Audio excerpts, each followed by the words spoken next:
There you go. There's that bland American voice again. Um, and Tom, over to you. Thank you, Jonathan, and thank you to Conscience for inviting me to address you this afternoon. I'm not actually in London on a demonstration. I'm sat in my car outside of a primary school on the Lizard Peninsula whilst my child is engaged in a football tournament. So I'm afraid I will have to leave before the end of the meeting. This isn't the weirdest place I've done a meeting for. Several laybys near US Air Force bases have featured in the background at various Zoom meetings in the past. But thankfully, the 5G signal here is more than adequate. So I hope everybody can see and hear me okay. Yeah, brilliant. Okay. So I'm going to very much address some of the more pressing issues that we confront. Many of them will be familiar to people here, but I wanted to try and summarize what CND is concerned about most at the moment and try and make some links with the very, very important task of peace education in particular and educating for peace more generally. So I hope to be able to do that in the next 7 or 8 minutes or so. So we're at 89 seconds to midnight. Midnight is this metaphor, the point at which humanity as a whole faces stark, distinct existential risks, the risk of human annihilation. We're at 89 seconds to midnight. That's closer than the bulletin of the atomic scientists and their specialist panel have ever set the hands of their doomsday clock since the opening of the atomic age. And in their view, this non-partisan, non-political panel of experts ranging from nuclear scientists themselves, astrophysicists, medics, environmental experts, climate analysts, biologists, those who study pandemics, and also those who study political systems and their inability to deal with the risks we face. That collection of non-partisan scientific experts have concluded that humanity as a whole, the biological species that is human, faces more acute risks, faces more acute dangers than we have ever faced in the past. And it's commonplace, isn't it, for politicians and for our leaders and for others to talk about risks, to talk about security in their own terms, to talk about facing up to global challenges like poverty, hunger, the spread of disease, to talk about the military threats or some of the military threats that humanity faces. There's a lot of talk about all of these things, but as we see again and again and again, the solutions, so called, that they put forward, their responses to these risks, expose the fact that they don't seem to seriously understand what is going on, and they betray a complete ignorance that their so-called solutions, their so-called responses, are actually intensifying and accelerating all of the manifold risks and dangers that humanity faces, from the climate catastrophe to the risk of nuclear war. And what better example of this than the presidential directive? We've lost counts of how many of those we've had, but Donald Trump's latest White House directive to change the name of the Department of Defense, the Pentagon, the nerve center of the largest and most deadly and most well-funded killing organization ever to exist in the entirety of human history. The Department of Defense is to be called now the Department for War. And to his credit, isn't Donald Trump just being honest about what all of this is about? Because it is a department for war. It's a department of war. It's a department of invasion. It's a department that oversaw the kidnap, extradition, and torture of countless numbers of people throughout the 2000s. It's a department that has increased insecurity rather than make the world a more secure place. So the risks and the dangers are manifold. The situation is dangerous. These, It's a scary, scary set of conditions that we have to face. 89 seconds to midnight.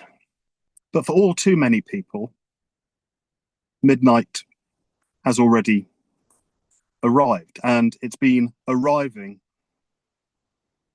in their bedrooms, in their communities, in the refugee camps that they've been displaced to, in the cells of the Israeli occupation forces. Midnight has been delivered upon the people of Gaza now for too many hundreds of days. The reality that we live in a world characterized by war, acute nuclear risks, and genocide should concentrate our minds all the more. But what of the reaction of the British government to all of this? Like me, many of you here will have at least heard of, and some of you will have read the entirety of the government's what they call strategic defence review, which is in fact, as we know, a license for massive state-assisted and state-funded increases in militarism, military spending. It's a license for an expanded nuclear blueprint, both of Britain's so-called, but actually not sovereign nuclear capability. And I don't need to go on about that, I'm sure, to this audience, but also a license for the United States, Britain's key ally in this respect, part of the nuclear armed NATO alliance. It's a license for Trump's nuclear bombs to be delivered and stored and dispatched from this country. And we think the US B-6112 gravity bombs are already here. We think they are at Lakenheath. We think they've joined the nuclear capable US F-35A warplanes at that base, but not content with that. Our government, the British government, has announced that it will purchase its own F-35A nuclear capable jets and will join NATO's nuclear sharing arrangements. And those warplanes, those aircraft designed to deliver mass destruction and annihilation on civilian populations,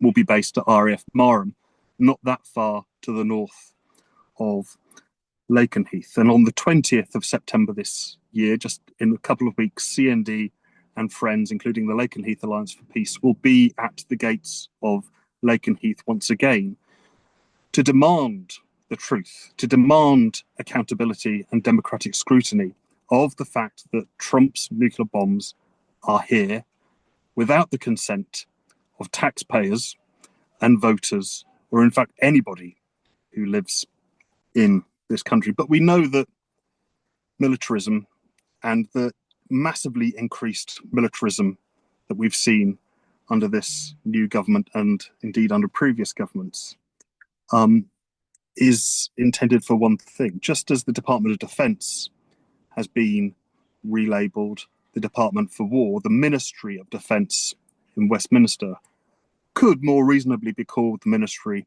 of War. And certainly the direction that our government policy is pointing in is to put the country as a whole on a war footing, pointing directly to the possibility of war in the short term. That's my considered understanding of the direction of travel we're in now. But this militarism is about more than money, more than the billions and billions and billions that will be spent on these machines of death and murder, more than can be captured in a slogan like nurses not nukes or wages not or welfare not warfare, so on and so forth. It's about infrastructure. What the communities and the places we live in look like. Here I live in the far west of Cornwall, walking distance from Land's End. You'd think that at the very far edge of the country, you would be some distance away from militarism and the military blueprint. None of it. I can see from where I live a GCHQ base. I can see, if I drive along the road, various RAF bases.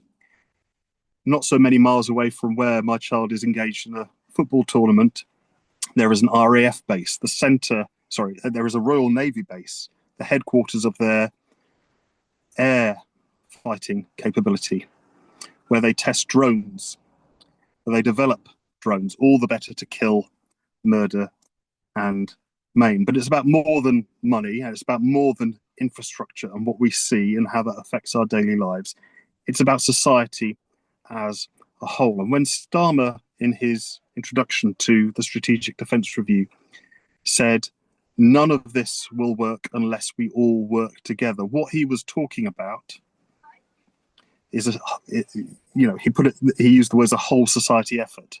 But what he was talking about actually were people like you and me and many others who do not agree that we should be preparing for war, who do not agree that militarism solves our pressing security needs and ameliorates the pressing security risks we all face.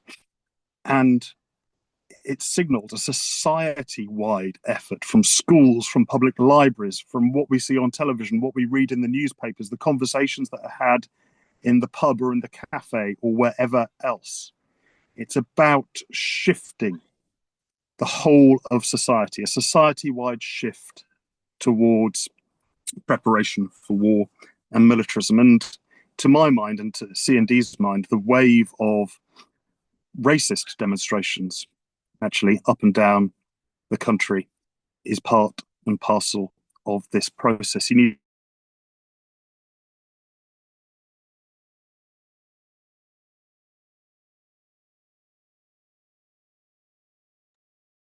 Hopefully, we will have Tom back in a second. It's been really, really interesting hearing Tom speak so far. Hopefully, he hasn't been arrested. If he has been arrested, it's a football tournament like no other. Um, it's really, really interesting what he's been saying. We are really in a dangerous moment. Trump renaming the Pentagon the Department of War, I think really tells you everything you need to know. And I think it really destroys any idea that Trump stands for peace. I remember the first time round with Trump, people saw him as a sort of peace president. There's no way he is. I think Tom is rejoining us. There he is. Hello, my iPad got too hot in the car and I was just about to sum up, if that's all right. Have I got just one more minute to say what I want to say? That's great, thanks. So you need to look no further than Plymouth, just down the road from where I'm speaking, over in England, outside of Cornwall, a military city where the rotting hulks of nuclear armed submarines are sat in the harbours, are sat in docks owned by £1 billion generating multinational private organisations. And the level of racist activity in that city, the way in which veterans or those who present themselves as wearing medals are pushed to the front of these demonstrations, helps you join the link. So what to do? Education is of vital importance, and that means more than what happens in classrooms, as we know, and more than what is on a curriculum. To my mind, that's more like schooling than education. But it means that where the government is staging a society-wide effort to propagandize and to shift society onto a war footing, we need to react in kind. It means educating ourselves and doing our own research and assisting others who are researching on alternatives to their system of exploitation and war. It means that when the government and successive governments say that the prospect of nuclear annihilation is the cornerstone of security in this country, we vigorously challenge the lie. And it also means protest. There will be many tens of thousands of people on the streets today protesting the genocide on Gaza. We want as many of those people as possible and more to join CND at our demonstration at Lakenheath on the 20th of September because it's 89 seconds to midnight. The situation is urgent. And to be frank, we haven't long. Thanks a lot. Thank you very much for that, Tom. And there's a date for your diaries there, 20th of September, Lakenheath. And I'm sure, well, I know for a fact as an organization we'll be promoting that um, as well. Thank you so much, Tom. I raised so many huge important questions there, um, which I'm sure if we have time for, we will get to in the Q&A. Our next speaker is Semih Sapmaz. As I said previously, Semih is the person overseeing the Right to Refuse to Kill program for War Resisters International. Semih, over to you. Oops, I'm unmuted, right? Yeah, okay. Hello, everyone. Thank you, Jonathan, and thank you, Conscious, for having me today. Also, thank you, Tom, for your powerful reminder of alarming militaristic context we are in now. And I think it sets an important context for why conscientious objection as a form of resisting militarism is so urgent today. So, as Jonathan said, I work for the Right to Refuse to Kill program of WRI, which is about supporting conscientious objectors internationally. And when Jonathan first asked me like whether I would be happy to speak at this event, I said, "Oh, I would be very happy," but I wasn't quite sure what would be best to talk about to an audience who are peace activists themselves and who are already aware of the importance of supporting conscientious objectors. But then I thought it's a really good opportunity to speak about some examples of refusal to take up arms today and why it matters in times when politics is pretty much dominated by concerns around military security, as Tom also highlighted. And I thought we can actually do it by referring to the words of conscientious objectors themselves. So I'm going to refer to some quotes, statements from conscientious objectors from different countries, which would also, I'm hoping, highlight the international content of conscientious objection. So I'm going to share my slide, which might help you to slideshow.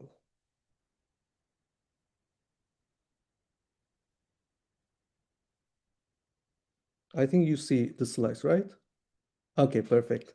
So I want to begin with the words of Itamar Greenberg, an 18-year-old conscientious objector from Israel.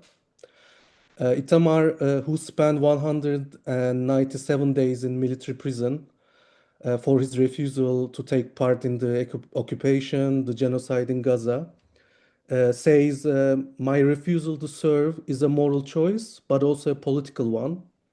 It's a declaration we can and must fight for change without picking up weapons, precisely by refusing to pick them up." So, first, starting with the question of why conscientious objection matters today, I guess we can start with the most obvious answer. Conscientious objection is a form of nonviolent resistance for peace. It's not to say that all conscientious objectors themselves are pacifists, but the act of refusing to participate in war or take up arms itself is a form of nonviolent resistance. And in moments of escalation and war or genocide, as in the case of Itamar, objectors make visible that there are nonviolent alternatives.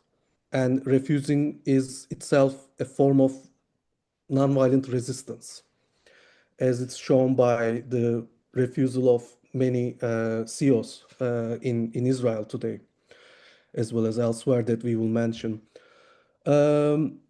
But CEOs don't only resist in times of war. Here is Nitivit from Thailand. So conscientious objectors also show us like how militarism seeps into daily life. Like taking the case of Thailand is like Nitivit's resistance can be a good example in showing that militarism is not only about armies. CEOs reveal militarism is not only about armies, but also sorry, conscientious objection is not only about refusing to take up arms in times of war, but also revealing how militarism is part of our daily lives. And here a quote from Nitwit, I'm going to read it. Um, I reject the idea that peace must come through violence, that obedience is more important than conscience. Militaristic values permeate Thai society, not only in the barracks, but in our classrooms, in our politics, in how young people are taught to think and express themselves. These values make true education, democracy, and freedom of expression difficult to achieve. To object is to resist that mindset. It is to say our lives should not be tools of war, our minds not molded by fear. So his words show that conscientious objectors are not just refusing war, they are challenging the culture that normalizes violence and obedience. And another way conscientious objectors inspire us is by revealing complicity, uh, showing us that even when we try to step aside, we are still part of the system. So conscientious objectors' acts of refusal remind us the importance of civil disobedience in times of injustice and oppression. Here I will refer to Yona Rosman from Israel again, who is currently behind bars, by the way, for her refusal. And she has a very powerful statement, which we shared on WRI website as well. Or Mezarvot Instagram account, you can find it. Mezarvot is a solidarity network of conscientious objectors from Israel. So Yona says it's not enough to remove ourselves from the equation as citizens. So speaking from the Israeli context, as citizens in a country that's committing genocide, we don't have that ability as much as we might want to. As soldiers, as public servants, as taxpayers, as law-abiding citizens, we are all participants, willing or forced, to the dissolution occurring in a few hours away from our homes. So her words cut to the heart of why conscientious objection matters, actually. Speaking in a specific context of Israel, but with some general conclusions. How act of conscientious objection um, can unmask the ways we are in, or we are, or might be all implicated, and calls us to take responsibility rather than retreat into silence. Her words also reminded me of my friend Sahar Vardi's speech at the International Conscientious Objection Day ceremony in London a few years ago. Sahar, also a conscientious objector from Israel, was telling how conscientious objection is not something out there, but it's here and now. So we are all conscientious objectors, or can be, or should be, in one way or another, by coming to an awareness of how we might be enabling injustice to remain in our societies. So it's a very powerful reminder. And I can think of some recent examples actually, not only in the context of refusing military service, but also, for instance, dock workers in several countries today, like including France, Greece, etc., who have refused to load or unload weapons and military equipment for Israel, citing solidarity with Palestinians and protesting the war and genocide in Gaza. So, like in France, workers blocked the shipment of machine gun components.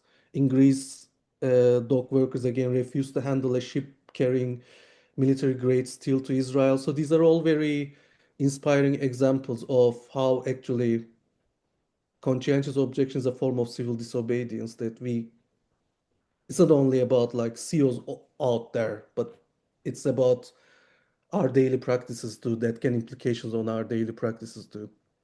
So and um, and despite the fact that so far like we are referring some local cases, particularly from the Israeli context, but despite the fact that when we speak about conscientious objection, we mostly talk about individuals in a particular country or context.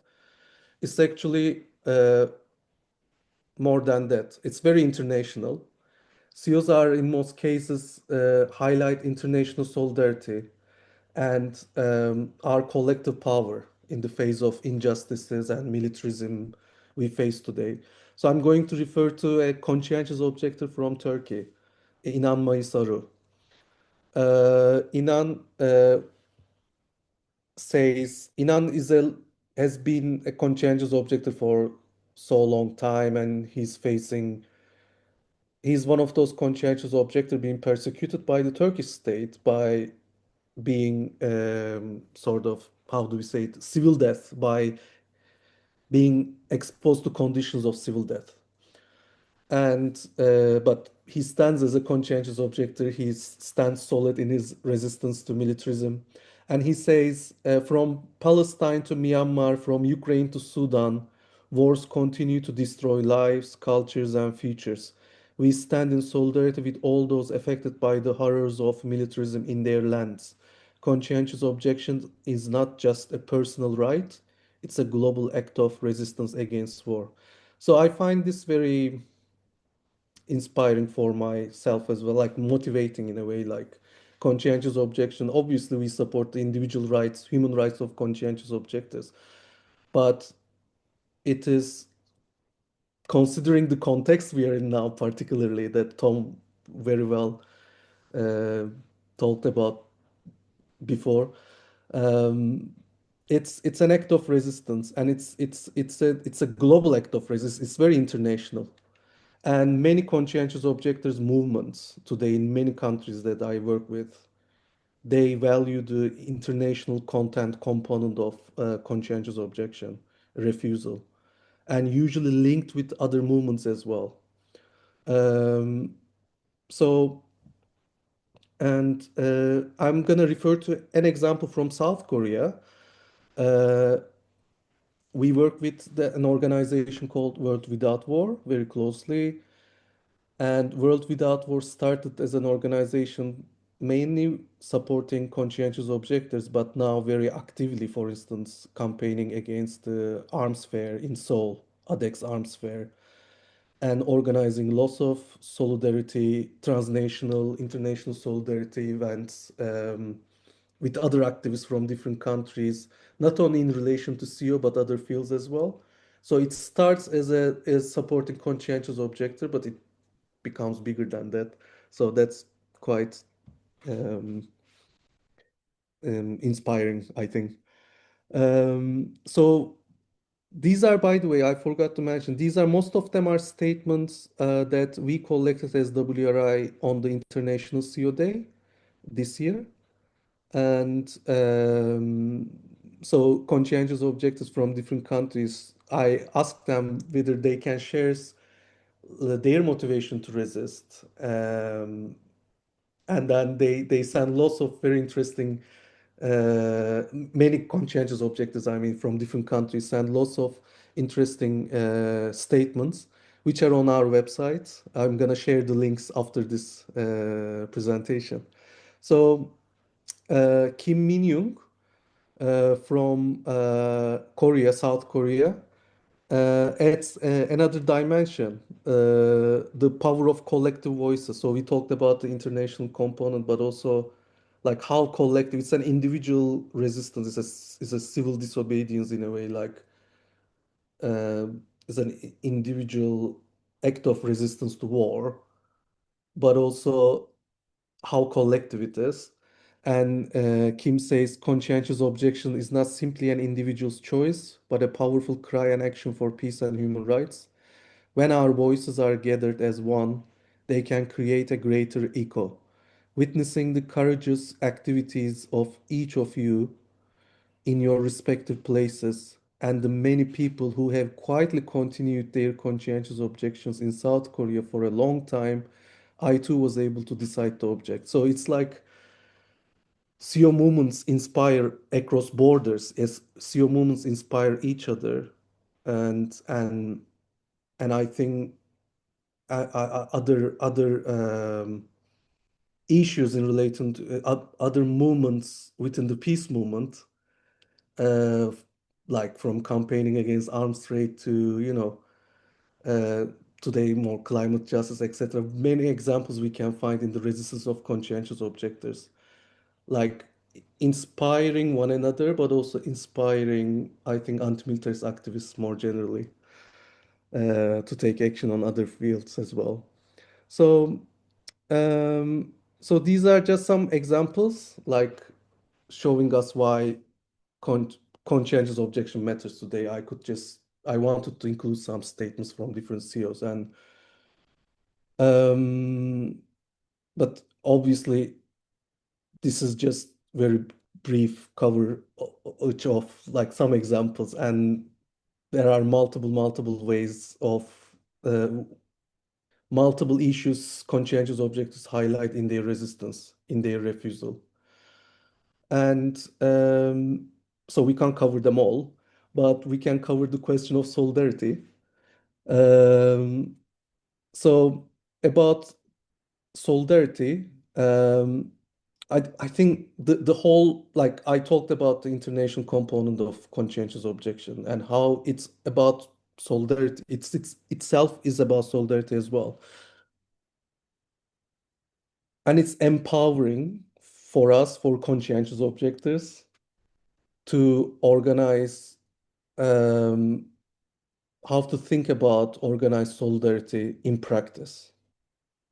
Um, I think I think that helps our movements, but also conscientious objectors, like movements in general, but also conscientious objectors. Um, so yeah, what I'm saying, wait, sorry, yeah. So one is like writing solidarity letters, yeah. So this is such an important thing to highlight, I think, this item of solidarity, because I mean, we like highlighting the international component of conscientious objection, its solidarity content.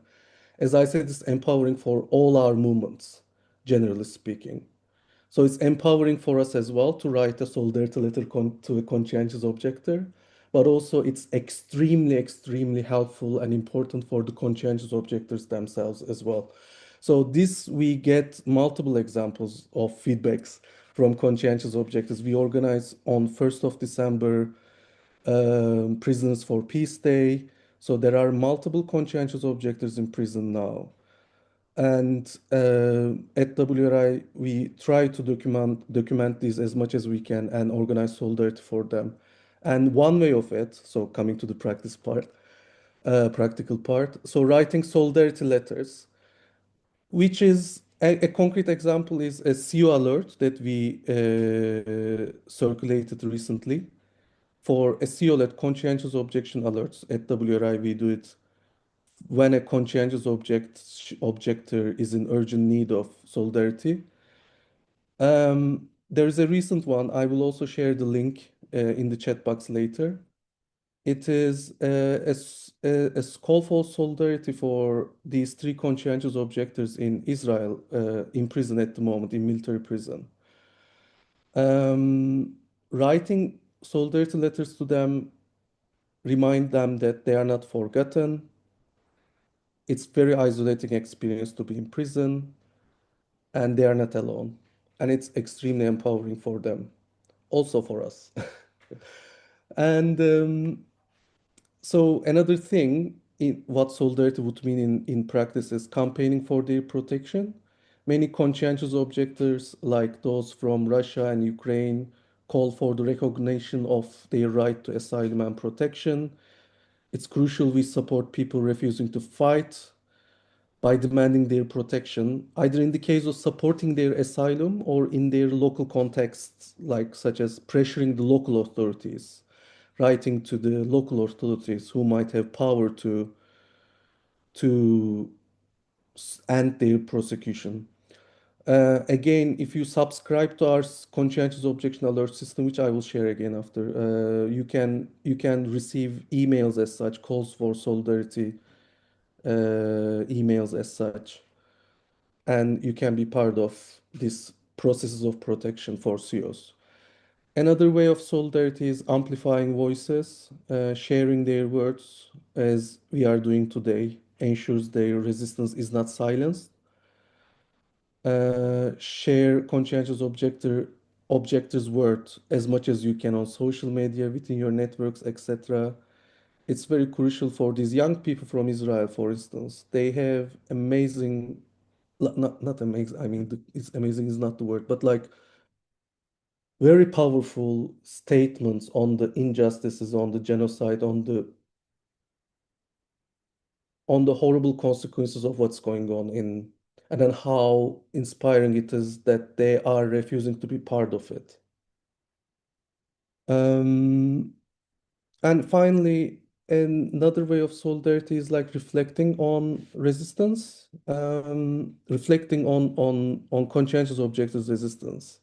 So Nitivit reminds us that militarism shapes our classrooms, our politics, our societies, etc.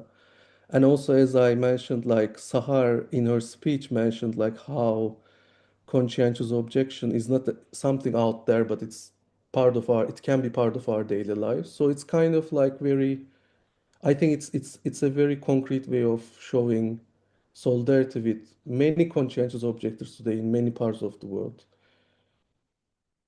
How we might be complicit in some injustices that's going on, and how much we can refuse to be part of that.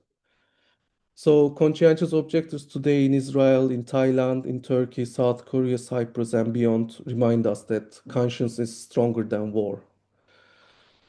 And maybe, I mean, supporting them is not just about protecting individuals, it's about challenging militarism, which is obvious, I'm sure, for the audience here. Um, Challenging militarism where solidarity, refusal, and hope break the logic of militarism. So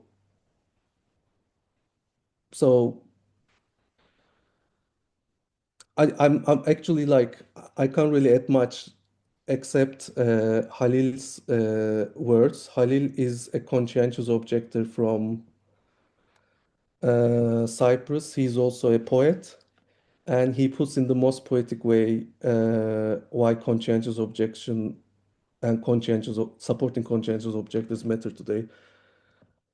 Conscientious objectors carry the heart of a partridge, the hands of a child killed in Palestine, the memory of Maria displaced in Cyprus. Conscientious objection is a person's resistance to oppression. Conscientious objection is civil disobedience to the master. The conscientious objectors of the whole world must unite with the oppressed of the entire world. Halil verse remind us that conscientious objection is not only about refusal, it's about solidarity. So let us all, in our own ways, be conscientious objectors, uniting with the oppressed, refusing complicity, and standing together against injustices we face today. Sorry, I think I spoke too long, but I hope it was helpful. That's fine. Thank you very much, Semih. It was really, really interesting. I think for us in the UK, and I think in the peace movement in general, we can often be very focused on what we're doing and very focused on the situation facing us as a movement, that we forget about the situation faced by peace campaigners and conscientious objectors across the world, whether that's in Ukraine, whether that's in Israel. And I think it's very, very important that we, as a peace movement and as individual campaigners, that we remember situations going on abroad, and we also express our solidarity and work with different peace campaigners, organizations across the world, because we have far more in common than what divides us. And really, one of the great successes of the peace movement historically is the way it's been able to um, operate beyond borders. And I think that's something that we have to, as a peace movement, reconnect with, I think. So thank you very much for that, Semih. Our next speaker is Rachel Taylor. Rachel is the executive director of Every Casualty Counts. Rachel, over to you.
Aha, now can you hear me?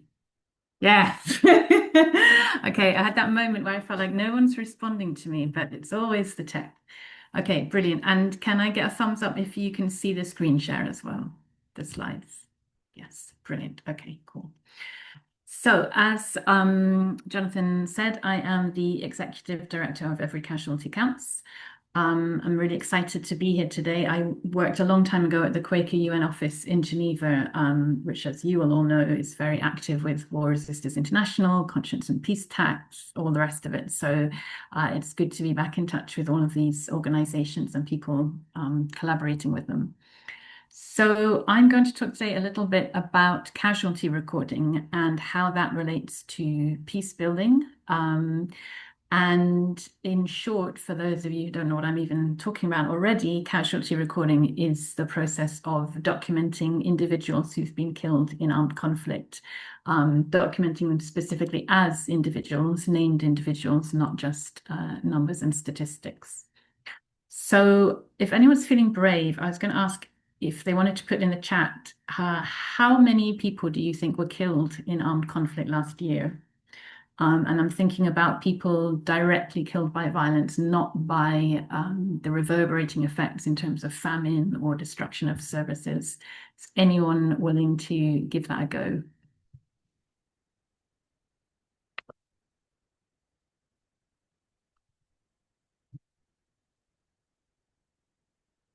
Oops, and I've just gone straight ahead.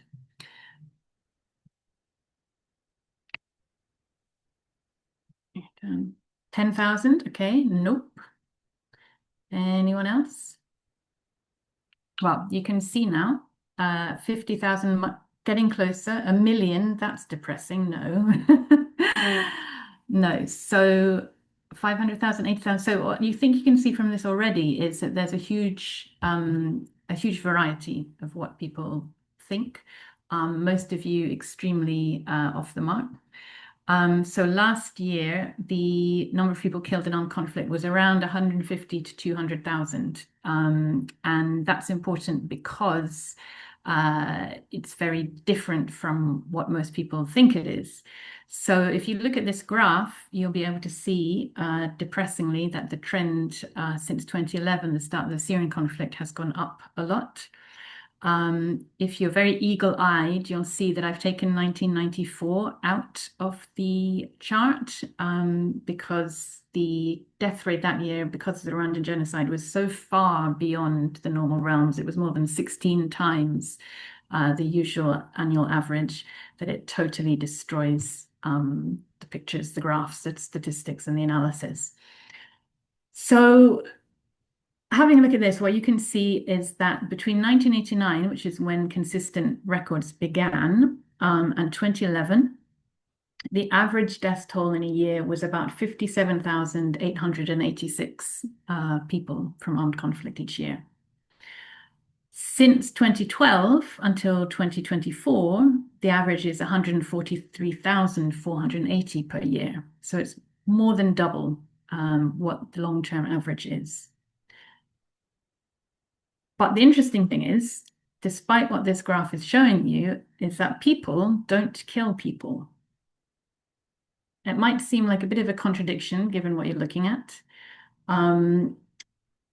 but that's what we're going to talk about today, why it is. Why is it that one man's death is a tragedy to the world, but 1 million deaths is just a statistic? So if all of those figures that you've just looked at, they don't have an emotional resonance, whereas one person's death does. And the reason why one person's death has more impact than 1 million deaths is precisely because of this concept that people don't kill people. So what I mean by that is, this is a guy called Dr. Lasana Harris. He is a lecturer at University College London. He's a lecturer in social cognition and experimental psychology. And he discovered several decades ago a very interesting thing, that when you put people into an MRI scan and show them pictures of human beings and pictures of objects, their brain reacts in different ways. So looking at this picture now of Dr. Harris, the part of your brain which is being activated is the medial prefrontal cortex. This is the part of our brain that recognizes and responds to human beings, to pictures of people. But what he then also discovered was that if you show a picture of a homeless person, your brain, and it's not just yours, it's everybody's, will react in a different way. It won't activate the medial prefrontal cortex. It activates the left insula and the right amygdala. And that's the part of your brain which is used for identifying objects. Now, this piece of research came about, the discovery was accidental. It wasn't what they were looking for. But they repeated these experiments again and again and discovered that whether it's a homeless person or another member of an out group, our brains respond to them as objects. The reason being, not that we're all terrible people, that we're horrible and evil, but that because our brain dehumanizes the perception of this person in the out group, particularly when the person in the out group is clearly in a very unpleasant situation, whether it's homelessness or a victim of conflict, whatever it is, to protect ourselves, we cannot have a normal level of empathy and understanding. Because if you think about having a normal level of empathy and understanding of every person being killed in conflict today or last year, all 200,000 of them, it would be paralyzing. You can't do it. So the brain has to separate you somewhat by creating this mental barrier, because the alternative would be too depressing, too overwhelming. If we really looked at these people in situations of conflict or whatever it is and saw them as individual human beings, it would be paralyzing. And this is what he discovered in relation to homeless people in particular. What was interesting then was, does this mean that we're all permanently cast to see distressed foreign people as objects? And the answer is no, because he found that you can rehumanize the pictures of the homeless person with a very simple question. And what they did was taking the same people who were doing the MRI scans after showing them the homeless person and noting that their brain responded as an object. They asked them, do you think this homeless person prefers carrots or broccoli? And suddenly, the part of the brain that relates to human beings lights up. Because what that question does is not make you think about somebody's dietary preferences, but it makes your mind have to engage with another human mind, thinking about what does that other person think? What are they conceptualizing? What are their feelings? How do they feel about it? How do I feel about broccoli? And so suddenly it's gone from being an object to a person. This is quite obvious when you think about it in relation to conflict. When you go back to, for example, examples of genocide, military training, it's all done to dehumanize the target group in the mind of the perpetrator. And that's what I mean about people can't kill people. People don't kill people. People kill objects. People kill non-humans. Except in extreme cases of self-defense, the taboo and the instinctive prohibitions on killing another member of your own species are so profound that it's not possible to get people to kill others. So they have to be dehumanized, and whether that's through the military training or propaganda.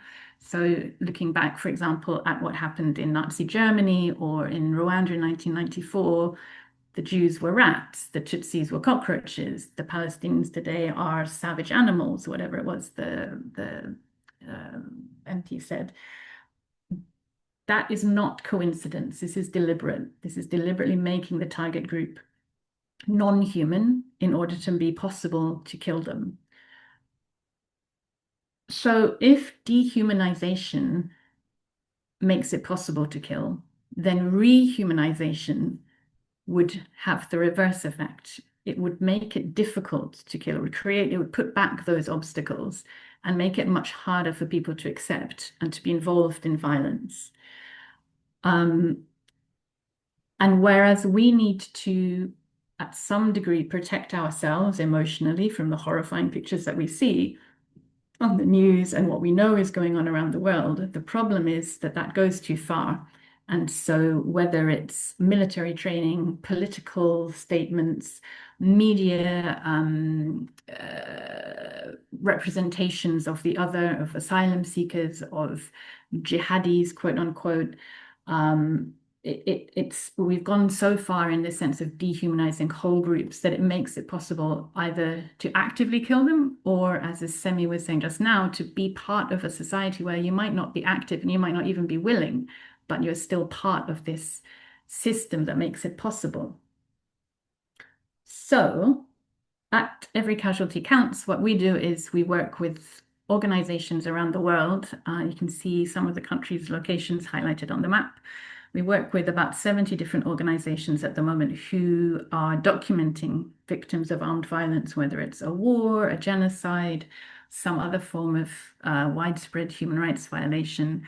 What they do is they identify people by name. They find out who they were, who their family is, their background, what happened to them, and they record it. And these casualty records have lots of different purposes. They're great I mean, they're essential for transitional justice processes, for prosecutions, for reducing harm to civilians, for all kinds of things. But one thing that is, I think, particularly relevant to the work that you do is the way they rehumanize people and create a historic memory of who those people were, so that they can be recognized. And that is really useful, really important within reconciliation processes, within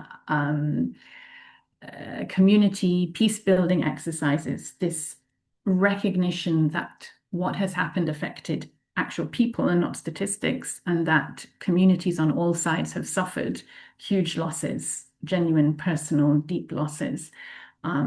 That doesn't happen when you show the statistics of 1 million people. That happens when you look at the individuals who were affected. So we work with these network members to help them with documentation and recording, whether that's through providing training or sharing resources or creating peer exchange programs. Earlier, a few weeks ago, we had a training program in Hargeisa in Somaliland, where we were able to bring together various different organizations who were documenting casualties in Somalia. And we had an expert from a Syrian organization came over to provide them with some training on data security, database management. All of this kind of knowledge is there within the network. And so we help them to bring it to each other and to get to know it. And one thing that we are working on this year, which I'm going to plug, is we've never done this before, but we're trying to create this year a memorial document in which we are taking examples of cases from around the world, where throughout 2024, we're trying to find one person for each day of the year, somebody who was killed, from the records of our partners, and to put all of these together in one big project. So we've got about 135 so far. This is a preview of one of them from Colombia. So our aim with this is to go through that rehumanization process. So instead of being a statistic of landmine deaths in Colombia, people will know Ulysses, who he was, his background, how his family have survived since his death. Here's a picture of him with his daughter, just to help us as a society and as activists and as individuals to really put forward and emphasize the individual humanity of each one of these victims. And if you're interested in this, we're hoping to produce it at the beginning of November in time for Remembrance Day. And would very much encourage you to make use of it in any activities that you're doing to counter the focus on World War I British military and take it more into what's happening today to people around the world, including we have cases in here of people who are not morally straightforward. They were responsible for the deaths of others, but they are also human beings themselves. So it's not always as straightforward as the Poppy Brigade sometimes want to make out. I'm also going to be, just so you know, I'm going to be at the Arms Trade Fair next week on the Thursday, reading some of the material from this project. So if you're around on Thursday morning, please come and say hello. It'd be great to meet you all in person if we can get past the tube strike. And that's basically it from me. An invitation to join us. We have started trying to do more focus on individual support, and encourage people to get involved. So if you'd like to support the work of our partners and of us, please feel free to do so on that link. And thank you for having me. I'd love to answer any questions if I can. Thank you so much for that, Rachel. That was really, really interesting. Raised a lot of really interesting points then. It's again, it's so important to get past a lot of the sorts of the media narrative about war, casualties of war, particularly as it comes up every remembrance in the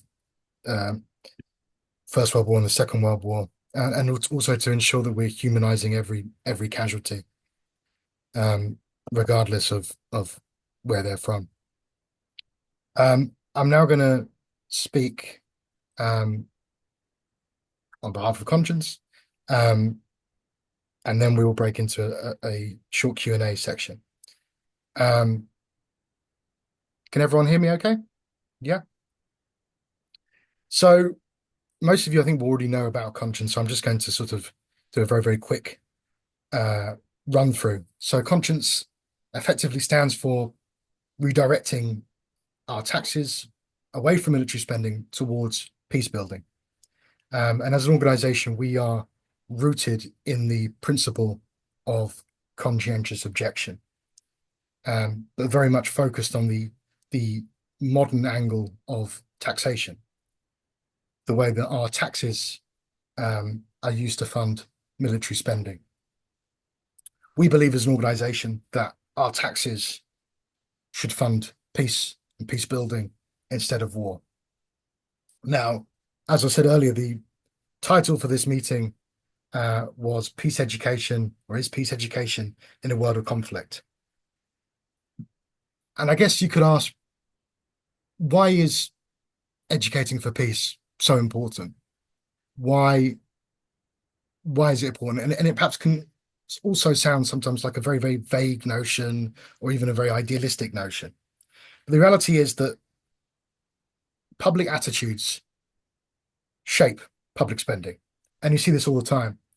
The amount of times that, for example, when the Conservatives were in government for 14 years, they were forced into upping spending on the NHS, even though ideologically almost all of them are opposed to a nationalised health service. And that's because public attitude very much pro-NHS, and that was shaping public spending. You're also seeing it in a more direct sense of terms of military spending. You're also seeing it with regards to Ukraine, that the UK government is using the current situation in Ukraine very much as a smokescreen to enable them to get away with increasing military spending. Now, if you were to rewind the clock a year ago, a couple of years ago, the idea of Britain increasing its military spending was a very toxic argument that even though the Tories and defence ministers would, and certainly army personnel would raise, it was something that governments never really took seriously because they realised it was unpopular and it seemed something very vague for the public. But what they've done is they've harnessed a lot of the concern and empathy towards the situation in Ukraine and the anger, and they've harnessed that and they're using it to argue for increased military spending. And again, this shows how public attitude really does shape public spending. If there isn't public consent for it, it's very unlikely to happen. Now, also as part of this, and again, this also links to the Ukraine thing, militarism has become increasingly normalized in our society. Rachel was just talking about the arms fair next week. That is a very, very big example of how effectively that an event like a arms fair, one of the biggest arms fair in the world, happens in London, and it is almost sort of presented as a sort of global media event, as if almost the weapons being sold are sort of an afterthought, as if that's just a detail. And again, that sums it up. You also see the amount of sponsorship that weapons companies, particularly companies like BAE Systems, plow into universities, into reward schemes, all sorts. And if you give them half a chance, they try and get into schools as well. You also look at Armed Forces Day. That's just something that, as an organization, we've talked about several times over the past years. Armed Forces Day is often presented as this sort of benign, apolitical sort of day to sort of celebrate the armed forces and soldiers. And then, but you actually see pictures of an event and you've got children wearing khaki uniforms, practicing with guns and things like that. And I think for the majority of us, that is an incredibly concerning image. And it's not, you don't have to be a psychologist to see how that normalizes such things and normalizes the creeping militarization of our society. So, and that, as I said, that normalization is across all of it, whether it's culture, media, and education. So it's very important that we effectively strike back in terms of education. As an organization, we are committed to providing tools to allow people to critically question the perceived inevitability of war or the necessity of it. When you try and raise arguments about peace, you're constantly told, oh, you're an idealist. War is inevitable. There's always bad actors. There's always bad guys. And you'll see this now. The polarization and the simplification of situations like Ukraine, where Putin is presented as this evil bad guy that was somehow born evil and that we have to stop this sort of evil guy. And again, it's this thing that happens every 5 years when there's a dictator or a war that needs to be fought. We've got a new Hitler. And that always seems to happen because Hitler is a byword for evil. And so it's a way of trying to simplify these arguments. And again, try and make it out to say these things are inevitable, that there's no other path, that there's this evil person, and the only thing that we can do is to fight back, is for war. But if more people understood the realities, the complexity of the situation, and the possible alternatives, there would undoubtedly be more backing for redirecting our resources. And I think you see this anecdotally. Often when you speak to people on the street, and if we speak to people and we talk about what conscience stands for, they will think about it, they will sort of roll their eyes perhaps, and they'll go, oh yeah, but war is inevitable and these things happen. What about Putin? All these things. But then when you break it down with people and you actually speak about the different alternatives, the longer term viewpoint, and the complex realities of these situations, people actually very quickly become a lot more sympathetic to what you're discussing. The next bit, and again, this is something as an organization, as we're focusing on taxes as an organization, obviously money comes into it. And quite a lot of what I talk about in my role as campaign operations manager at Conscience is money. Now, around 7% of our taxes go towards military spending every year. And as we've seen over the last year, the government is looking for any opportunity to increase that, whether that's using Ukraine as a excuse or not. Now, imagine if that money was redirected towards conflict prevention or healthcare or climate action. As an aside on climate action, a lot of experts far better qualified than me have suggested that climate change is a far bigger security threat to this country and indeed to Europe than individuals like Vladimir Putin. On the aside about sort of healthcare, one of the things that's been that this kind of links to what Tom was saying earlier about Lakenheath. The UK government has set itself or agreed to buy a number of F-35 fighter jets from the US. Now, each one of those costs £80 million, which is insane when you think about it. Now, £80 million could pay for, this is just an example, £80 million could pay for 2,660 newly qualified nurses for a year. Now, we're constantly told that the NHS is crumbling. I know it from family members and friends that waiting lists are up. There's so much pressure on the NHS, and yet just one of these F-35 fighter jets could pay for 2,500 nurses for a year. That seems a very tangible difference to me. So, in what way does this, as education, or are these things part of what we do at Conscience? Well, a couple of months ago, we launched something called Peace Tax Tuesdays, often presented with a little hashtag beforehand.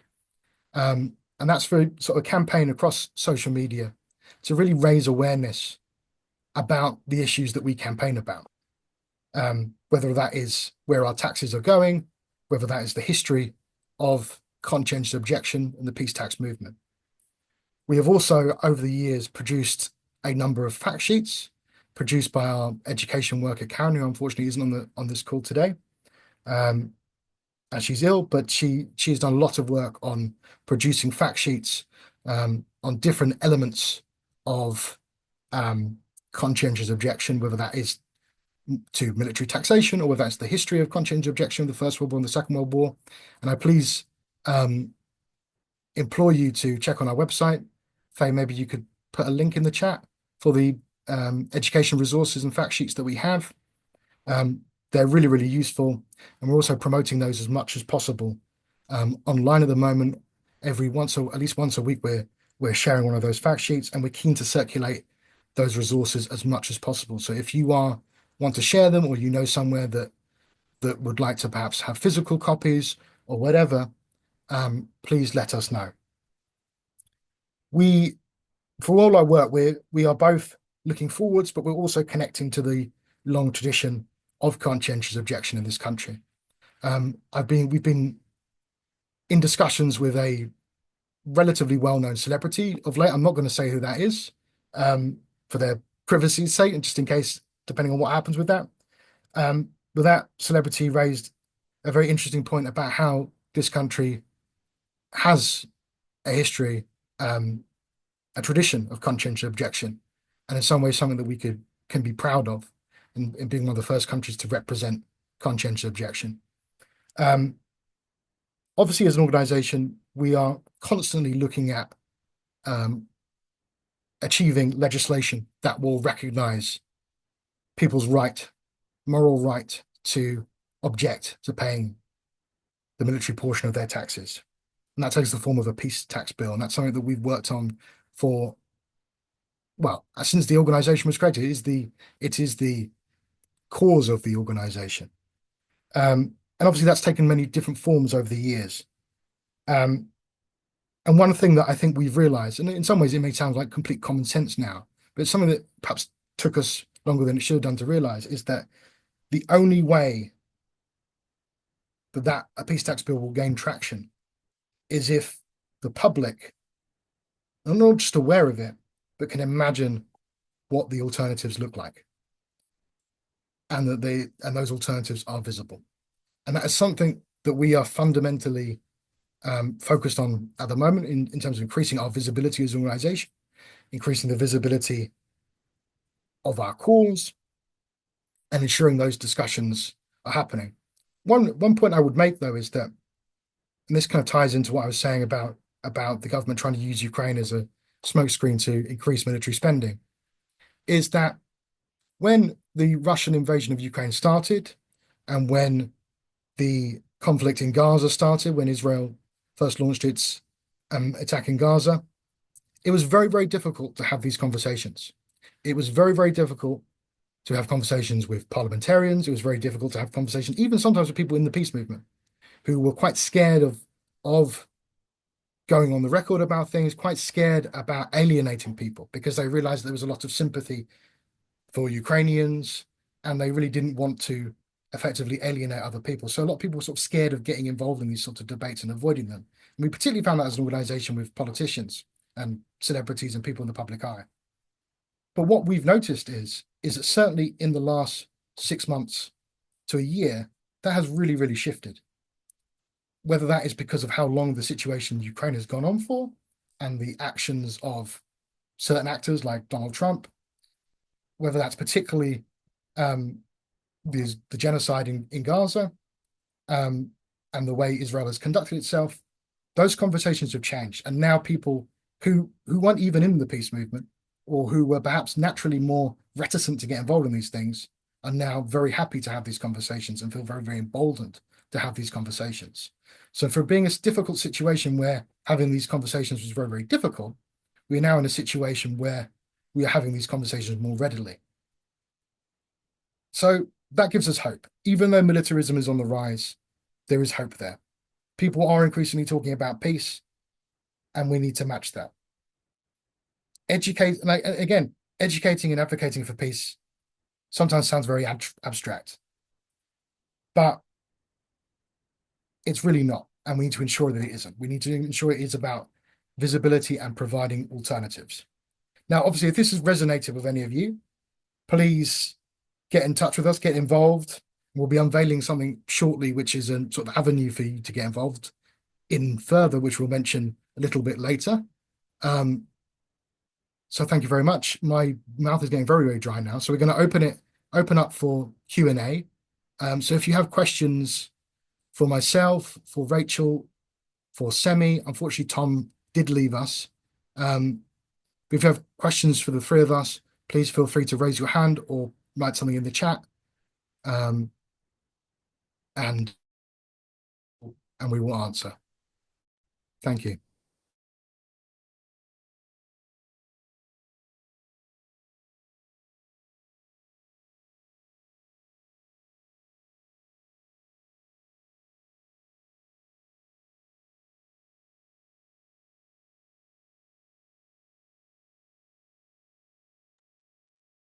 These applauding reactions are very confusing because I keep thinking it's a hand from someone to speak.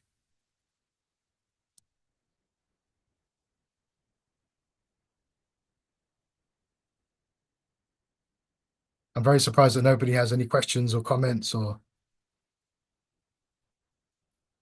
please don't be shy.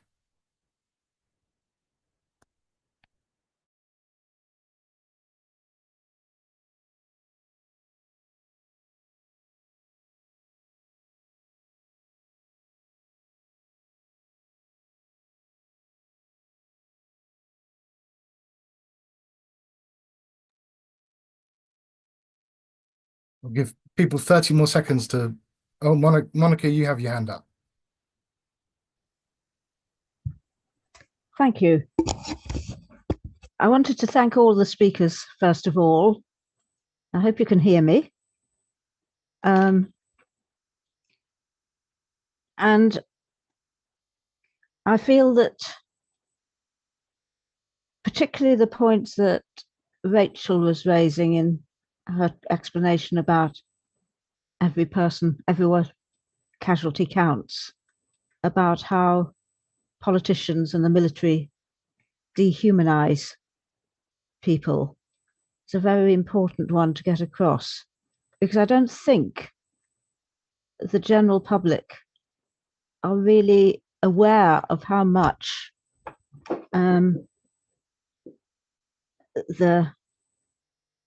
the people who are proposing war, proposing conflict, do actually portray the enemy as non-human.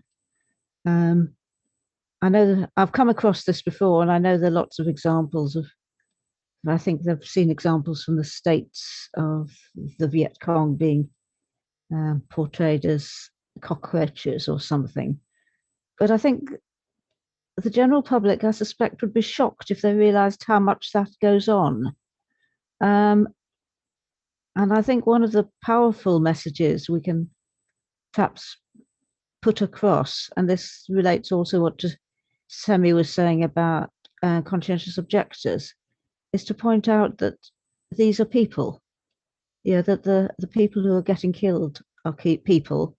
The people who are opposing the wars are also people.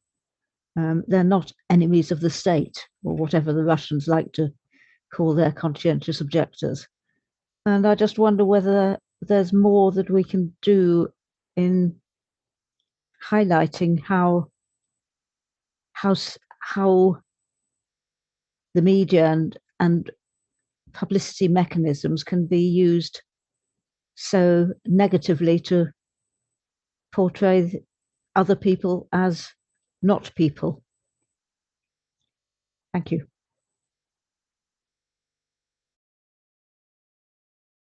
Do you want to come back on that, Rachel, while other people think about potential questions?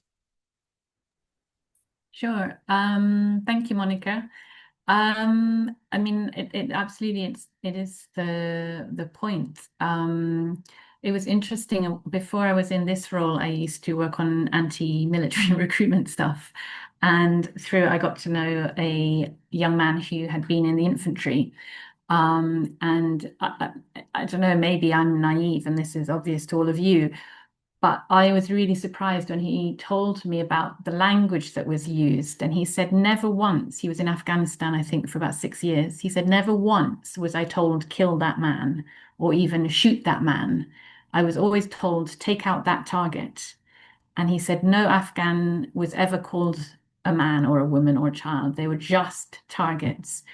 And similarly, the word compound, I hear the word compound, to me, I'm imagining a kind of military base, even if it's a kind of informal military base.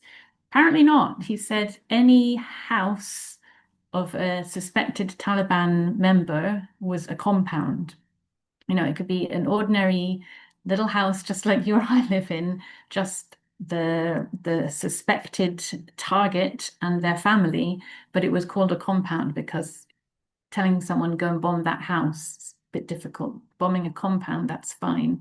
And it makes me think about all the times I've heard on the news things about this compound was destroyed by a bomb or British forces took down this compound. And as soon as he told me that, I just started replacing it in my head with the word house. And it's a completely different impact. Obviously, preaching to the converted here. But I guess, as I was saying a little bit with this project, we're trying for the first time, and I don't know how well it's going to go or not. But what we really hope to be able to do is bring just some ordinary people into the narrative around Remembrance Time when media are kind of portraying all the usual stories, usual parades, and blah, blah, blah. To first of all bring it out from history and show that this is a real problem. Unfortunately, war didn't end at the end of the First World War or the Second World War. It's still it's a current thing. We remember it, but it's also now.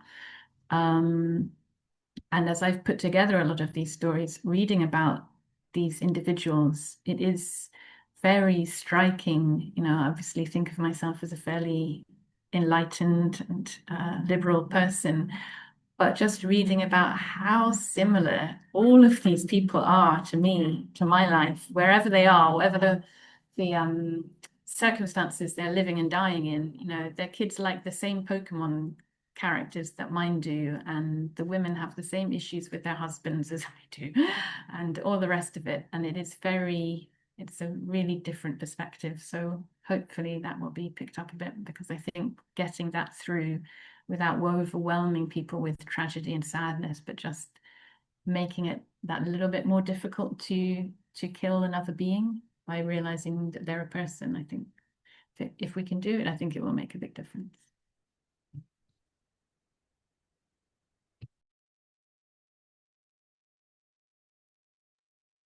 Thank you very much, Rachel and Monica, for the question. Any other questions? Diana Bell, you've got a question.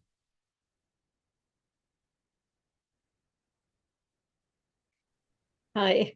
I want to pick up a point that Semih made, and that was about solidarity with people who are conscientious objectors. And I just wondered, with peace tax people, whether there is some way of giving support to people who are trying to do peace tax conscientious objecting, whether there's a group within Conscious that links people together who are not paying taxes. They're objecting to paying taxes by withholding them or doing something different. That's very interesting point. Maybe Jonathan and Faye, we should also be in touch with on that subject for examples from different countries. I know some WRI members in Spain are refusing to pay taxes.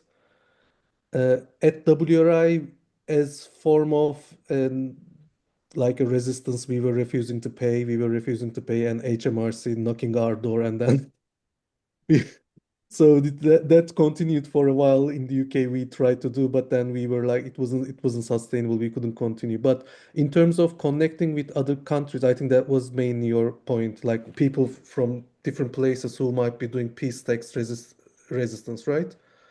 And within this country. And within this country, okay. Yeah.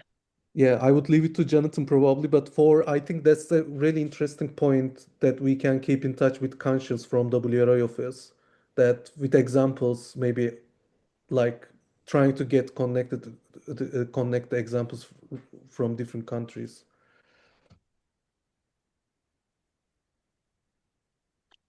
I think that's very, very, very, very true. Robin, you've got your hand up.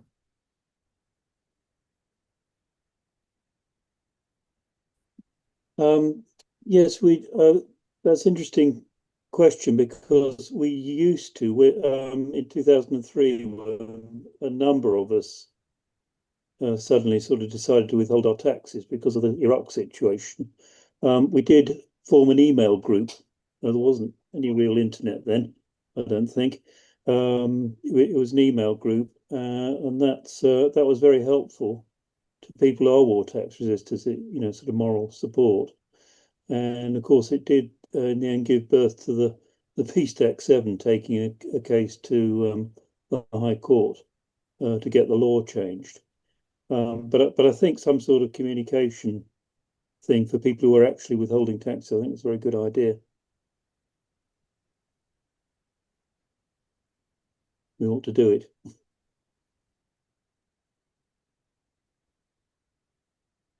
Thanks, Robin. Monica, you've got your hand up.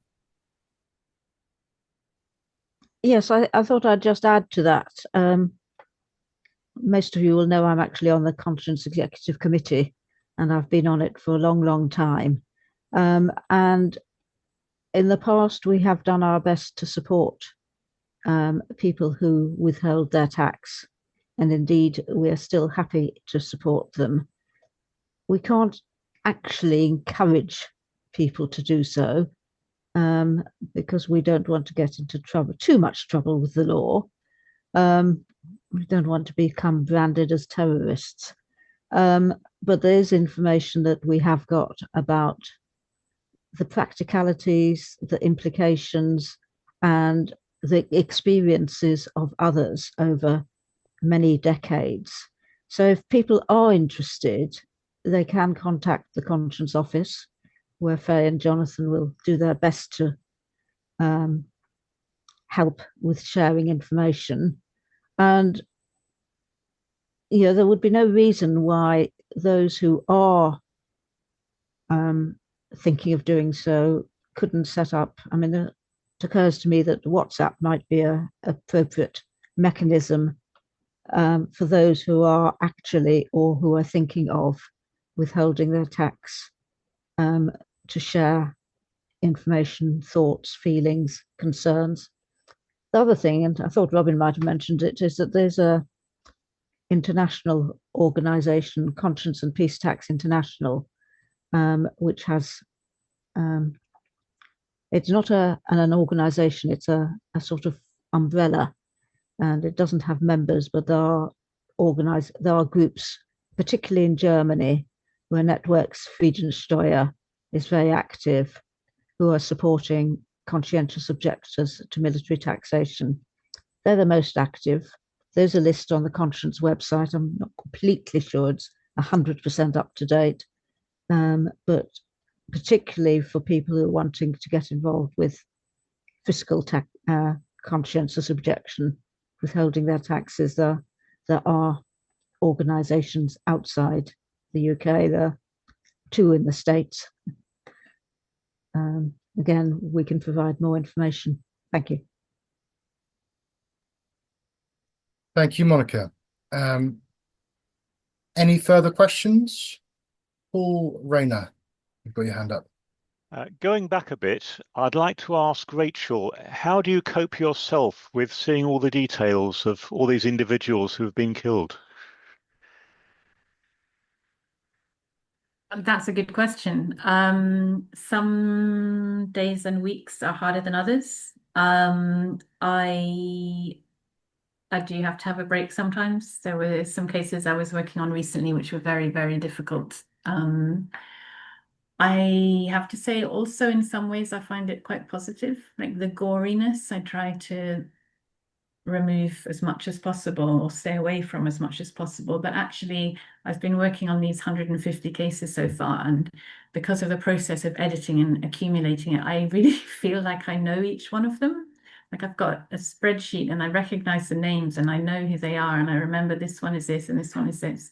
And for me it is, and I know it's the same for the organizations we work with globally, the horror and the sadness is the war, but remembering those individuals and creating these testaments to them is really positive, and it feels like a little act of resistance. And you know, we can't bring them back to life, but we can kind of bring them back to life by not letting them be completely forgotten. So that makes it more palatable. That gives a kind of a positive spin on it. But yeah, it's not fun. It's not pleasant most of the time. Thank you.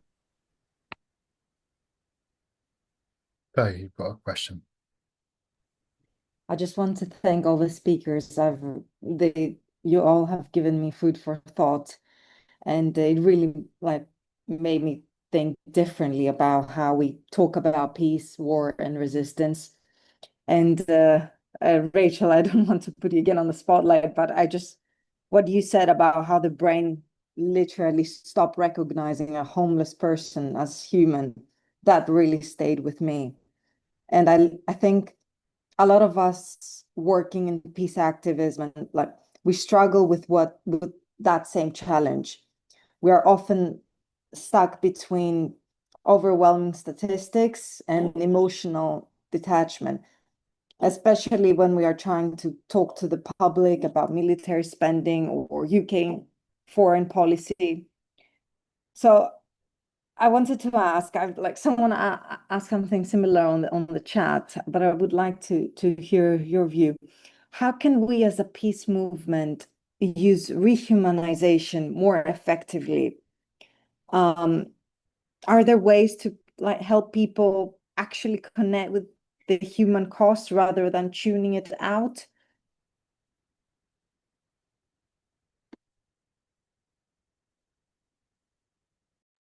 I don't know if that's intended for me, but I'd like to contribute and answer anyway, so I will. It's funny because I was thinking actually about what Jasmine, the conversation she started in the chat, which I totally empathize with, and Monica as well. And I think maybe are we also part of the opposite? We have the opposite problem, and not because we're better people than anyone else, but maybe there's something in our brains which isn't so good at tuning out the humanity, and so it's easy to get so overwhelmed by it, and especially if you know people who live in these contexts, you are much closer to it and feel more pain. So one thing that I also have done more recently in the past few years is not beaten myself up when I do dehumanize, and recognize that this is a preservation mechanism. I need it for my own well-being. And I need it in order to do my job, which hopefully will make things better. So instead of engaging and kind of forcing myself to read and look at every bit of horror as some kind of active witness, and now I let myself turn off sometimes and just go, I don't need to know more of this. If I take more, I can't fight it. and that's legitimate. It doesn't make me a bad person, and it doesn't mean that I don't care. In relation to the people who do need to care a bit more, again, as I was saying, I think statistics are pretty meaningless, which is why I don't care that much about the data that gets published by all of these academic studies. I think use them as a guide, but never as an exact number. And we talk about the Holocaust or Rwanda, with 800,000 people killed in 3 months. These numbers are meaningless. You don't feel 800,000 times the sadness that you would have felt for one person. And maybe people inherently recognize they will be overwhelmed if they think about all of those. So I think individualizing it and knowing and sharing examples of real people, not just to tug on the heartstring, but to kind of illustrate. So some of the organizations we work with, they focus specifically on, for example, healthcare workers, doctors, nurses, ambulance workers, or they focus on teachers. And so then if you're engaging, for example, with a teachers union and you have information specifically about teachers who've been killed, well, why are all of these teachers being killed in Burkina Faso? Actually, it's part of the wider conflict dynamics. There's a reason behind it. And these are dedicated teachers, and that will speak more. They can understand and feel that on a level which is humanizing and recognizable, but without having to shove in your face like the stuff that makes people have to turn away. And so I'm hoping also that the more we get these different examples of real people in real contexts, there will be different things where, there are taxi drivers. Maybe next time you'll be at a demonstration and meet someone who's not very sympathetic, who drives a black cab in London. And if you can tell him about, here was this cab driver in Yemen who was doing his job and got blown up by a mine because the mines haven't been cleared, it's something that they can relate to.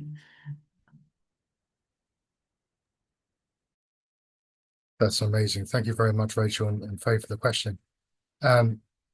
Any final questions? Robin. Okay. Before I ask my question, I want to ask a question of all the panel. I sort of want to recap a few things that some years ago, Conscience got involved with the Shadow Minister for Peace and Disarmament. That's a post that Keir Starmer cancelled in September before the election, the general election. There seems to be nothing really in government that's trying to sort of build peace. And the thing that struck me as really important about all this, it comes to the peace education. There should be peace education in schools. I mean, really, it ought to be part of the curriculum. I think children should be taught how to deal with conflicts that they come across, interpersonal conflicts, and how to deal with that non-violently. I think that, something like I'm forgetting names, I'm afraid. AVP, Alternatives to Violence Project. There's something like that. And I'm looking at other sorts of attempts to put peace education in school. I mean, Quakers have done a couple of recently done a couple of books. I think there are new editions of things before. We've tried to get them in locally to our schools, and it's resulted in nil response. How? That's my question to the panel. How do we get peace education into schools?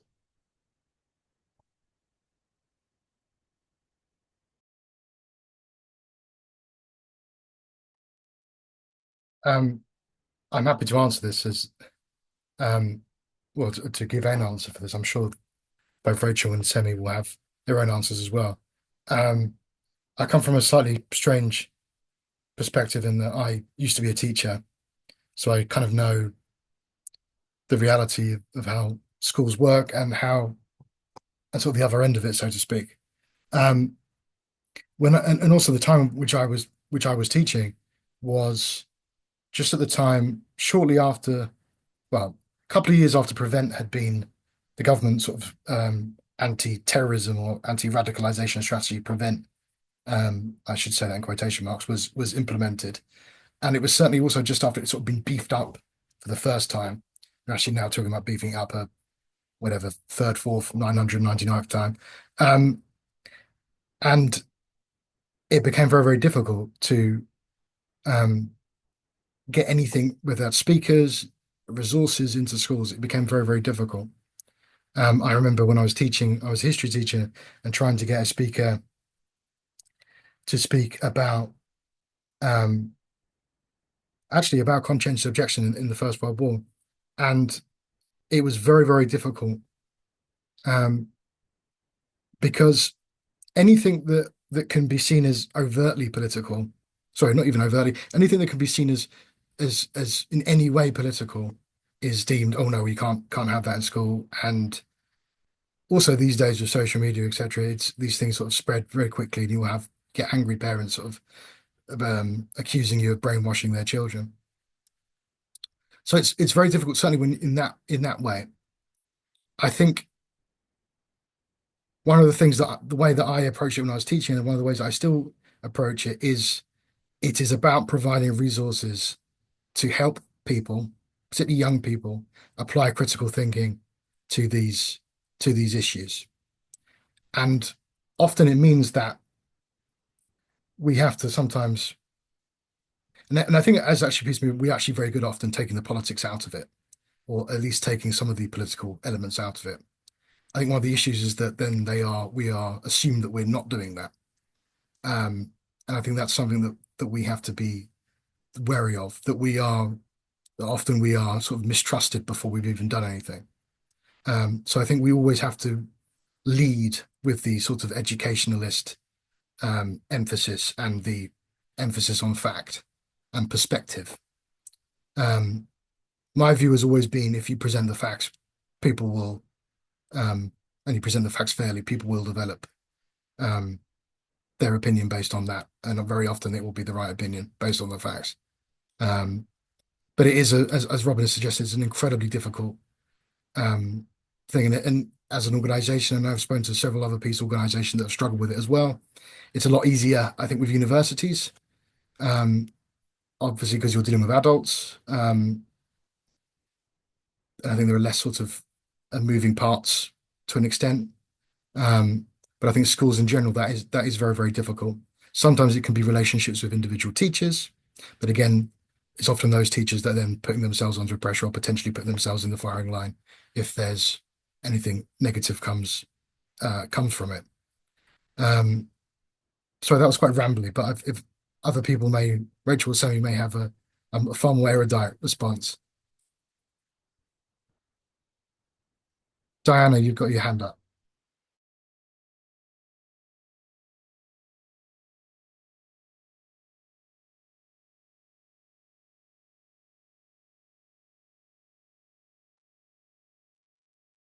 Yeah, I was interested to hear what you're saying about radicalization, because in my 80s, I worked for Oxfam, and I used to go around talking in schools. And as you said, used to be certain teachers who would call on you, history teachers, people teaching about religion and sometimes assemblies. So we would go into school. But Oxfam, of course, was an organization which was not seen as political. And I think all the organizations who've spoken today could be seen as political. So I think that one would have to be, I think you have to rely on what Rachel was talking about, which was the actual individual stories which are helping to help people to understand the impact of war, that people are human beings, and learning strategies through other organizations, not organizations that are seen as, that could be deemed as political organizations. So And I was particularly interested in the radicalization point, because that, in the time when I was doing talks, which was in the 1980s, that wasn't an issue at all, So it's obviously something that's cropped up in the current climate. Maybe one little comment. I'm originally from Turkey, and you might guess it's getting more and more oppressive context. And one example I'm kind of like seeing from either YouTubers, some journalists do that, and I wonder whether this is. I'm not that knowledgeable about the school context in this country, to be honest. I didn't study here, so and my work doesn't include working with the schools directly. So, but then what I see from a kind of a strategy, like they are talking about what's happening in other places. Like, but there is a danger, of course, kind of like detaching your own reality from like what's going on, and then you're thinking like everything is perfect here, no, all the problems out there. But if you do it in a smart way, it's kind of like when you talk about some injustice going on in another part of the world, some kind of examples of resistance, for instance, happening in different parts of the world against any injustice, etc. And usually it becomes political when you talk about your own context, but it becomes human rights or more apolitical if you talk about other people's, other just, yeah.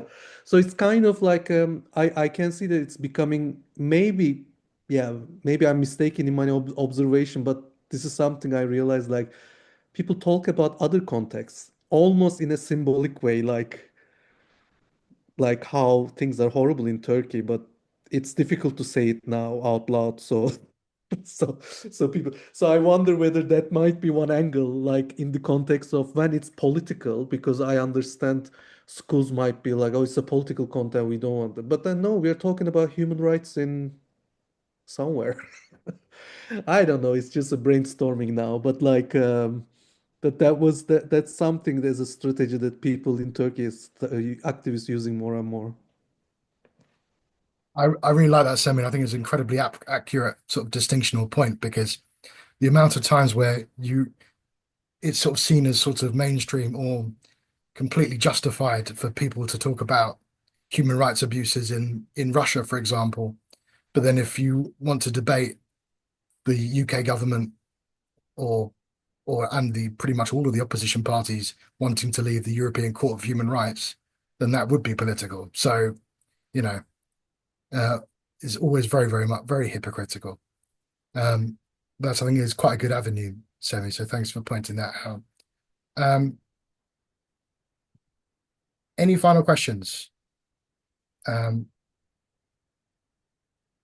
has put a link to our education resources in the chat. So please do go and have a look. There's loads of great fact sheets on there. Please have a look.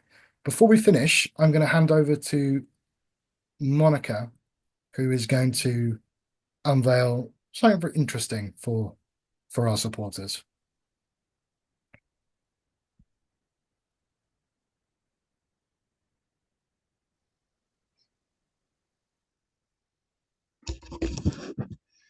Did I say I would launch it? I think what Jonathan is referring to is we are planning to create a supporters panel to enable our members to have more of a say in what we do, so we can get more feedback. Conscience is a very small organisation.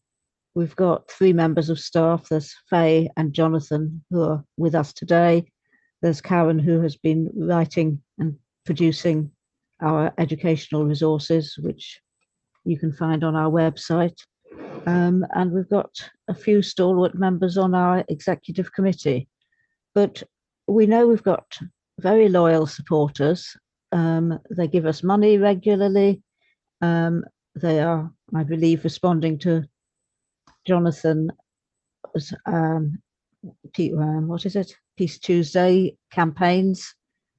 Faye regularly reports to me that we get positive responses to our e-bulletin. And we would like to hear more from our members. We would welcome our members' feedback on what we are doing, on what we should be doing. We don't often have a chance to speak to our members face to face. It's lovely to see some faces today. So we're setting up a supporters panel. We haven't started it yet. We're seeking people who are interested in being on it. It won't be a major commitment. We envisage it being operating in two ways, probably. One is occasional Zoom calls where we can get together, a group of supporters with conscience staff and executive committee, to discuss something that is on our mind about how we work, perhaps about how we can rehumanize victims of war. And the other possibility is that occasionally we might send around some sort of document, some ideas on which we would welcome feedback. And what we want at the moment are some volunteers to agree to be on to join our supporters panel. As I say, it doesn't involve any face-to-face meetings. We're not quite sure how many Zoom meetings it might involve, but initially probably just a few occasionally. It won't be a sort of regular, once a month. Unless, of course, those who are on the panel feel that it would be useful to have a regular date or time to discuss things. So that is the proposal. We're going to try it out. We hope that some of you might like to volunteer to be on it. And if you've got comments or questions immediately about how it might work or what it might do or what you think of the idea, please say. If you want to think about it, mull it over, and then decide that, yes, this is something you would be interested in, just drop Faye and Jonathan email at the conscience office and they will take it forward. But we would really welcome more input from the people like yourselves who are concerned about conscientious objection, the way the government is spending all our money on war and preparing for war, when we feel that at the very least some of that money ought to be going to looking at preventing war rather than preparing for war. I think we all agreed that war is not a good way of resolving conflicts. There must be better ways. We know there are better ways because there are examples from history about how wars can be resolved.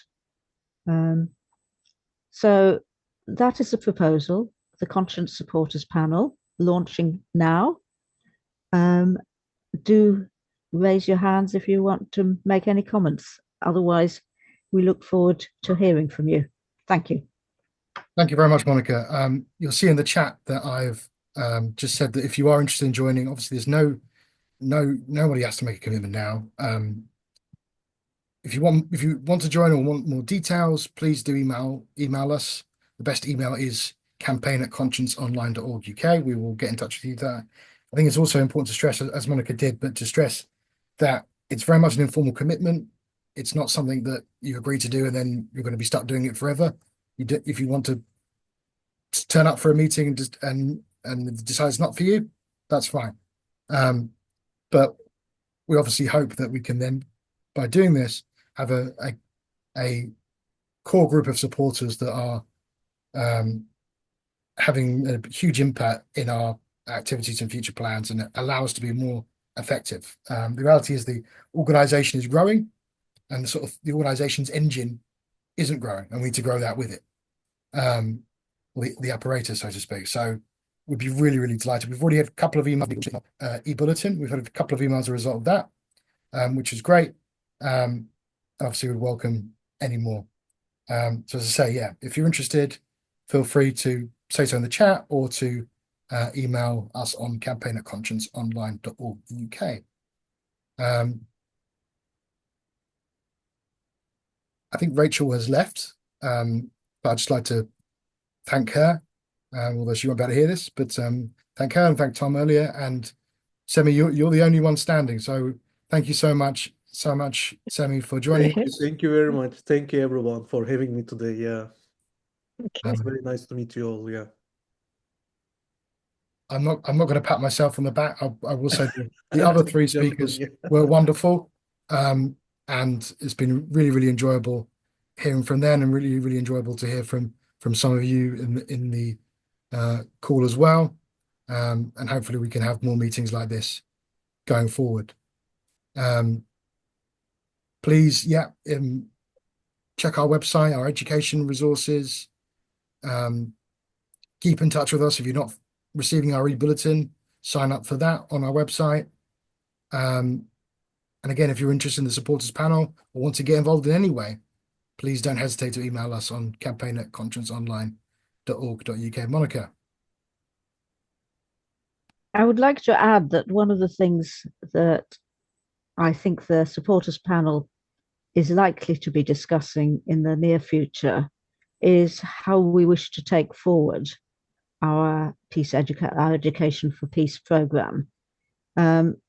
We get a grant from the Quaker Peace and Social Witness, which is for our charitable work, our educational work, which we are using to pay Karen's salary and for the work that the resources that she's producing. But Karen has indicated that she wants to retire next year, and this will be an opportunity for us to think, what do we want to do with our Education for Peace program? How can we develop it? And I think that's one of the things that the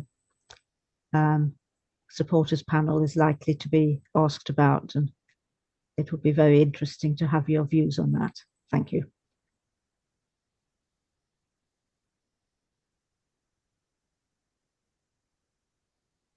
Thank you. Paul, did I see your hand up? No? Okay.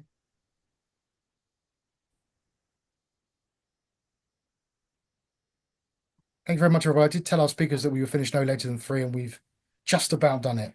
So thank you, everybody. Thank you for joining us today, and thank you for all your support. Hopefully we will see you all soon. So have a wonderful end to your Saturday. Have a lovely afternoon. It's lovely and sunny here. I hope it's sunny wherever you are. And I hope you have a wonderful rest of the weekend, and I'm sure we'll see each other soon. So cheers, everybody. Thank you. Thank you. Bye. Thanks.